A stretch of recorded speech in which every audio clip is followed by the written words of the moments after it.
Assalamualaikum warahmatullahi wabarakatuh. Hai para pencinta catur dan para catur mania, selamat datang kembali di Legenda Catur Dunia.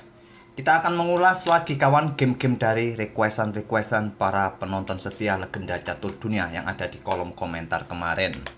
Ada yang banyak ingin bermain dengan engine lagi, ada yang pingin Magnus Carlsen, ada yang Murosevic, dan lain-lain kawan. Admin jadi bingung. Yang pasti kawan, jika kalian ingin permainan Magnus Carlsen, di channel kami ini game yang paling banyak kita ulas adalah permainannya Magnus Carlsen. Kalian bisa cek saja di playlist yang saya buat di channel ini. Tapi jangan khawatir kawan, saya akan berikan game Magnus Carlsen lagi, sekaligus juga untuk mengakomodasi requestan dari kawan-kawan yang menginginkan permainannya Murosevic. Dan kita akan mengulas permainan Magnus Carlsen versus Murosevic atau Alexander Murosevic. Dan game yang saya pilih untuk kita ulas ini kawan adalah permainan antara Carlsen dan Murosevic di kejuaraan dunia Blitz tahun 2012 di Astana, Kazakhstan. Dan ini adalah game kedua mereka kawan dalam permainan Blitz atau kejuaraan Blitz itu. Setelah pada game pertama Carlsen kalah saat pegang hitam melawan Murosevic. Sekarang gantian Carlsen yang pegang putih, bermain dengan pion C4 pembukaan Inggris dibalas dengan pion E6. Ini adalah variasi Agincourt Defense dari English Opening, tapi masih bisa ditransposisi ke bentuk yang lain kawan. Kuda F3 dan pion D5 memancing untuk bermain dengan Queen's Gambit dengan pion D4. Ya, bisa dilanjut seperti ini dan bisa dilanjut dengan gambit diterima seperti ini, bisa jadi kawan. Tapi Carlsen atau yang paling banyak dimainkan oleh putih pada posisi ini adalah pion G3. Inilah pilihan Carlsen. Pion dipukul pion C4 mengorbankan pion dengan bermain dengan pion G3 tadi kawan, dan mungkin bisa saja direbut kembali dengan langkah menteri melakukan skak di sini, bisa jadi.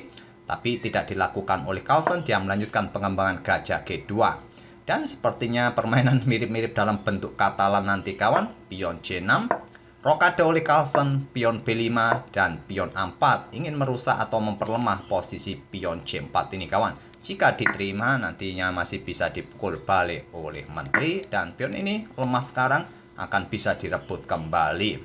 Jadi pada posisi seperti ini Murosevic tidak melanjutkan pertukaran pion. Dia melanjutkan pengembangan gajah B7 untuk mengimbangi diagonal terang atau Fianchetto gajah terang di peta G2. Pion B3, Magnus Carlsen ingin merusak bangunan pion hitam kawan, tapi sayangnya permainan pion B3 ini juga kurang disukai oleh Stockfish. Pada posisi ini pion D3 juga bisa dimainkan oleh putih kawan, tapi kemungkinan Carlsen tidak menyukai variasi seperti ini karena dia akan mengorbankan satu pionnya lagi. Walaupun pada posisi seperti ini kawan, seperti yang kalian lihat, parameter menunjukkan posisi putih sangat bagus menurut engine, dengan jalur-jalur pengembangan perwira yang terbuka cepat, dengan beteng siap bergeser ke pusat, diikuti pengembangan gajah juga bisa bergerak ke peta F4 ataupun kuda ke C3 dan seterusnya, bisa dimainkan oleh putih dengan mengorbankan dua pion tadi, terbuka jalur-jalur pengembangan perwira yang lebih cepat. Tapi Carlsen mungkin tidak menyukai variasi ini karena sudah kehilangan dua pion, jadi dia bermain dengan pion B3. Jelas ingin mengeluarkan gajah di diagonal gelap, nanti akan mempunyai dua gajah Fianchetto di diagonal-diagonal panjang ini. Selanjutnya Murosevic pukul pion B3 dan dipukul balik oleh menteri. Selanjutnya pion B4. Menghindari pertukaran pion di sini tadi kawan, juga sekarang mendapatkan penguasaan ruang di peta-peta gelap ini, mencegah pergerakan kuda manuver ke peta-peta ini ataupun gajah ataupun benteng kawan. Nanti diikuti dengan langkah pion A5, memperkuat posisi pion B, dan kuda mungkin berkembang ke peta ini, bisa jadi beteng pun juga bisa naik, bisa dilakukan oleh hitam di langkah berikutnya. Dibalas Carlsen dengan gajah B2, melanjutkan rencana menempatkan gajahnya di peta B2 ataupun peta G2 tadi. Kuda F6 melanjutkan pengembangan, persiapan untuk mengosongkan jalur rokade, dan kuda E5. Langkah yang biasa dilakukan oleh putih kawan saat bermain dengan gajah Fianchetto seperti ini, dibalas Fianchetto hitam di peta B7, dan pergerakan kuda ini selain untuk membuka diagonal terang, untuk mencegah pergerakan kuda yang ingin berkembang. Jika dia meninggalkan posnya, pion ini akan menjadi lemah dan bisa disikat salah satu perwira putih kawan. Jadi hitam akan mungkin sedikit terlambat untuk mengembangkan kudanya. Di sini pion A5, lanjut Murosevic memperkuat posisi pion dan dibalas dengan pion D3. Kenapa tidak didorong dua petak sekaligus seperti ini kawan? Mendorong dua petak sekaligus akan menutup diagonal bagi aktivitas gajah gelapnya. Jadi Carlsen hanya mendorongnya satu petak, mengosongkan petak D2 bagi pengembangan kudanya nanti. Dan di sini gajah E7, kuda D2, Morosevic rokade, beteng A bergeser ke C1. Memberikan pressure lebih bagi pion C6 ini kawan, dengan 3 kali tekanan dengan kuda, dengan gajah, sekarang dengan beteng. Diantisipasi dengan langkah kuda ke D5, memblokade diagonal terang bagi dukungan dari gajah untuk mengincar pion C6. Di sini Carlsen mengusir kuda dengan pion E4, kuda ke B6, dan selanjutnya pion F4. Carlsen sepertinya sudah tidak sabar kawan untuk membuka lajur F-nya. Posisi kuda juga siap untuk mendukung betengnya nanti jika lajur F terbuka, tapi langkah ini sepertinya adalah langkah kesalahan. Pion D4 menurut engine merupakan langkah yang terkuat. Mungkin sekali lagi kawan, Carlsen tidak ingin diagonal gelap ini tertutup. Oleh karena itu Carlsen memilih dengan pion F4 dibalas dengan pengembangan kuda ke D7 menantang pertukaran kuda. Ditolak oleh Carlsen, dia terus mendorong pion F untuk segera membuka lajur F ini kawan. Dan tantangan pertukaran pion ditolak. Di sini Morosevic memilih kuda C5, memberikan ancaman bagi menteri sekaligus double ancaman terhadap pion A4. Setelah kehilangan satu pion kawan, di sini Carlsen memutuskan tidak ingin kehilangan pionnya lagi. Walaupun menteri ini mencoba mundur karena sudah mendapatkan 2 kali serangan, pion akan tewas. Carlsen membuat langkah pengorbanan pertukaran perwira beteng pukul kuda C5. Tidak ingin kehilangan pionnya. Dia mengorbankan pertukaran perwira sekaligus kehilangan tempo kawan di sini karena hitam mendapatkan tempo skak dengan pukul balik beteng putih. Di C5 ini skak, raja ke H1, selanjutnya pion E pukul pion F5, berani untuk membuka lajur F. Dan juga kawan setelah nanti dipukul oleh beteng, tentu pion F7 ini akan mendapatkan banyak tekanan dari putih. Dipukul balik oleh beteng, tentu saja pion ini mendapatkan tekanan. Di sini menteri E7 untuk memberikan backup lebih dan dibalas dengan kuda G4. Oh ya kawan, saya lupa tadi menyampaikan bahwa game ini adalah game blitz dengan kontrol waktu 3 menit increment 2 detik. Dan biasanya kawan, saya mendapatkan game-game di internet itu sudah ada analisisnya seperti ini. Jadi saya tidak repot-repot menganalisanya kembali atau membuat komputer analisis kembali. Jadi analisa tanda biru ini merupakan analisa yang sudah ada pada data BGN-nya. Jadi analisis ini adalah analisis lama. Jika kita menggunakan Stockfish versi terbaru, versi 14, langkah kuda ini bukanlah langkah yang tidak akurat, malah direkomendasikan oleh Stockfish kawan. Tapi dengan menempatkan kuda di peta G4, satu diagonal dengan beteng, mudah mendapatkan serangan dengan gajah di peta C8. Pada posisi ini, Morosevic berpikir kurang lebih selama 40 detik kalau tidak salah kawan, memutuskan untuk bermain dengan gajah ke peta C8 ini, menyerang beteng serta kuda yang ada di belakangnya. Dan beteng tidak ditarik mundur oleh Carlsen ke peta F4 untuk tetap membackup kudanya kawan. Di sini Carlsen membuat gebrakan pengorbanan kuda F6 skak. Jika raja bergeser, tak ada masalah kawan bagi hitam. Di sini ada langkah terbaik lainnya juga, evaluasinya tak jauh berbeda apakah bergeser ke peta H8 atau menerima pengorbanan kuda ini. Dan di sini Morosevic menerima pengorbanan kuda dan dilanjut dengan langkah gajah pukul pion F6 mengancam menteri, dan ancaman skakmat di langkah berikutnya beteng G4 skakmat. Di sini Morosevic mengorbankan menterinya, melakukan pertukaran beberapa perwira Carlsen kawan. Dia pukul beteng terlebih dahulu dengan gajahnya, dan gajah putih ambil menteri E7. Di sini Morosevic mempunyai tempo menyerang menteri dengan gajah E6. Jadi hitung-hitungannya kawan, setelah menteri mundur ke D1 ini, Carlsen sudah kehilangan 3 perwira demi mendapatkan menteri hitam, yaitu 1 beteng, 1 kuda plus gajah. Ya, dihitung-hitung masih untung hitam kawan kalau pertukarannya seperti itu. Carlsen melanjutkan dengan pion E5 untuk mendapatkan kontrol-kontrol di sini, juga membuka ruang bagi gajah bergerak ke peta ini mendukung menterinya nanti mungkin lari ke peta H5. Dijawab dengan kuda D5. Menteri H5 oleh Carlsen, jelas sudah kawan, gajah siap bergerak mendukung menteri di sini. Diantisipasi dengan pion F5 untuk menghadang pergerakan gajah. Dipukul menggunakan N pasen, dipukul balik oleh gajah. Di sini kuda E4 menyerang atau menekan gajah. Mungkin sebaiknya gajah ini dipertahankan saja kawan oleh hitam dengan ditarik mundur ke petak G7 mungkin. Tapi mungkin yang tidak disukai, kuda ini bisa bergerak ke petak G5. Tapi masih bisa diantisipasi ancaman skakmat seperti ini dengan gajah F5. Dan mungkin nanti bisa ditarik lagi untuk mengancam menteri, bisa jadi posisi pion masih cukup aman kawan. Tapi Morosevic memilih bermain dengan beteng A7. Persiapan ditumpuk mungkin kawan, mengorbankan gajahnya yang bisa disikat oleh kuda. Carlsen pukul gajah dengan tempo, dipukul balik menggunakan kuda dengan tempo juga mengancam menteri. Menteri ke C5 ingin mendapatkan beberapa pion ini kawan mungkin. Dan Morosevic menggeser betengnya ke D7.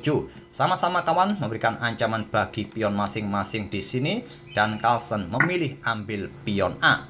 Kenapa ambil pion A kawan? Tujuannya ingin menghabiskan pion ini lagi. Lajur A pun akan kosong bagi jalan pionnya. Walaupun di sini tadi kawan engine menyarankan menteri ini tidak terburu-buru untuk ambil pion-pion hitam ini, dia cukup melangkah ke petak C2. Inilah langkah yang disarankan oleh engine. Tapi sekali lagi kawan, ini adalah permainan bridge dan mungkin pada posisi seperti ini kontrol waktu kedua pemain sudah mulai mepet. Jadi langkah-langkah yang simple, langkah-langkah yang pragmatis diambil oleh kedua pemain. Menteri ambil pion A5 dan selanjutnya pion B3. Menghindari ancaman menteri kawan, sekarang mendapatkan dukungan gajah. Tapi pada posisi seperti ini tadi kawan, beteng ambil pion terlebih dahulu merupakan langkah terbaik. Putih tidak mempunyai kesempatan ambil pion ini lagi kawan. Karena kenapa? Ancaman skak di sini dan hanya bisa ditutup oleh gajah. Nanti putih akan kehilangan gajah. Jadi putih akan mungkin membuka ruang dengan pion H3 di sini kawan. Jika ada ancaman skak masih bisa lari ke peta H2, nanti bisa ambil pion ini tapi sudah tidak mempunyai kesempatan lagi. Tapi pada posisi seperti ini tadi, di sini Morosevic memilih mendorong pion B3-nya dan Carlsen ambil pion C6. Saya tak perlu lagi menunjukkan mana langkah-langkah terbaik kawan, karena sudah sangat lumrah di ujung-ujung permainan seperti ini. Biasanya kontrol waktu kedua pemain sudah mulai mepet. Di sini beteng ambil pion D3 dan menteri B4 untuk menghadang pergerakan pion ini promosi. Dan di sini beteng C8, menteri B5 selain mengawal gajahnya juga tetap mengawasi pion, juga mengawal pionnya mungkin atau mengancam beteng. Beteng D6 dan gajah F3. Raja ke F7, selanjutnya pion G4 sama-sama memberikan langkah-langkah yang kurang akurat kawan, tapi tak perlu lagi saya jelaskan jika ada langkah biru seperti ini dan dilanjut dengan beteng C2. Selanjutnya pion G5 mengancam kuda. Di sini kawan Morosevic tidak memindahkan kudanya, dia bermain dengan gajah D5 menantang pertukaran gajah terang. Pada posisi ini ada langkah terbaik lainnya kawan, bisa bermain dengan pion B2 dengan tujuan langkah berikutnya beteng melakukan skak, pion ini bisa promosi.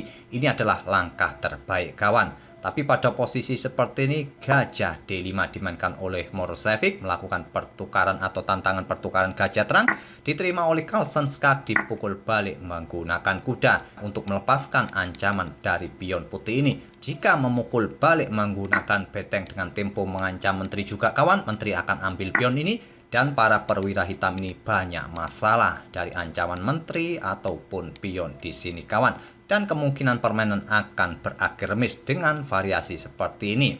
Oleh karena itu setelah gajah pukul gajah skak dipukul balik menggunakan kuda, selanjutnya menteri ambil pion B3 dan mengepin kuda mengancam beteng. Beteng turun ke C6 dibalas raja G2, mulai naik raja putih kawan, di sini raja hitam G6 ingin mendapatkan pion. Dan selanjutnya pion H4, langkah yang cukup manusiawi kawan untuk membackup pion dari ancaman raja. Tapi ini adalah langkah blunder, langkah terbaik menurut Stockfish adalah menteri melakukan skak di sini. Jika diambil pion ini sekarang kawan, maka barulah pion H4 skak. Dan jika diambil kembali, maka permainan mungkin akan ya masih belum jelas juga kawan jika berlanjut seperti ini. Tapi paling tidak nanti menteri akan melakukan skak-skak yang berulang. Tapi Carlsen di sini bermain dengan pion H4 dilanjut dengan beteng C3, melakukan balasan yang kurang akurat juga kawan. Kuda F4 melakukan skak ini adalah merupakan pilihan yang paling bagus kawan. Ini memaksa raja akan mundur. Jika bergerak naik, beteng siap naik untuk melakukan skak dan mendapatkan menteri putih. Tapi jika dilanjutkan juga kawan, menteri putih akan tewas dengan variasi seperti ini setelah didahului langkah kuda ke F4 tadi. Dan dengan beteng cukup kawan untuk menghabiskan pion dan pion-pion putih lainnya. Tapi di sini beteng C3 terlebih dahulu dimainkan oleh Morosevic dan dilanjut menteri B1 skak, raja ke G7, langkah blunder, langkah terbaik tadi bergerak ke peta ini tadi kawan. Tapi tak perlu lagi kita lanjutkan langkah ini. Selanjutnya adalah menteri B7 skak, ditutup oleh beteng C7 dan menteri B2 skak, raja ke F7, di sini raja putih bergerak ke F3. Langkah-langkah yang sangat lumrah dalam permainan blitz. Di ujung-ujung permainan membuat langkah kesalahan kawan. Menteri tadi bergerak ke peta E5 merupakan pilihan untuk mengganggu posisi beteng-beteng ini dan mungkin nanti melakukan skak di sini. Tapi Carlsen memilih langkah raja ke F3 dijawab dengan kuda E7. Saya tak perlu lagi melanjutkan langkah. Apakah perlu ditunjukkan langkah terbaik tadi? Beteng melakukan skak di sini tadi kawan. Dan dijawab Carlsen dengan langkah menteri B3 skak. Di sini raja ke F8. Morosevic melakukan blunder besar, membuat posisi permainan berbalik 180 derajat. Dan di sini kawan, sebelum melangkah raja ke peta F8, berikut inilah cuplikan video di mana Morosevic melakukan blunder ini yang tak disadari oleh Magnus Carlsen kawan. Terlihat di situ Morosevic sepertinya ragu saat melangkah raja ke peta F8 ini.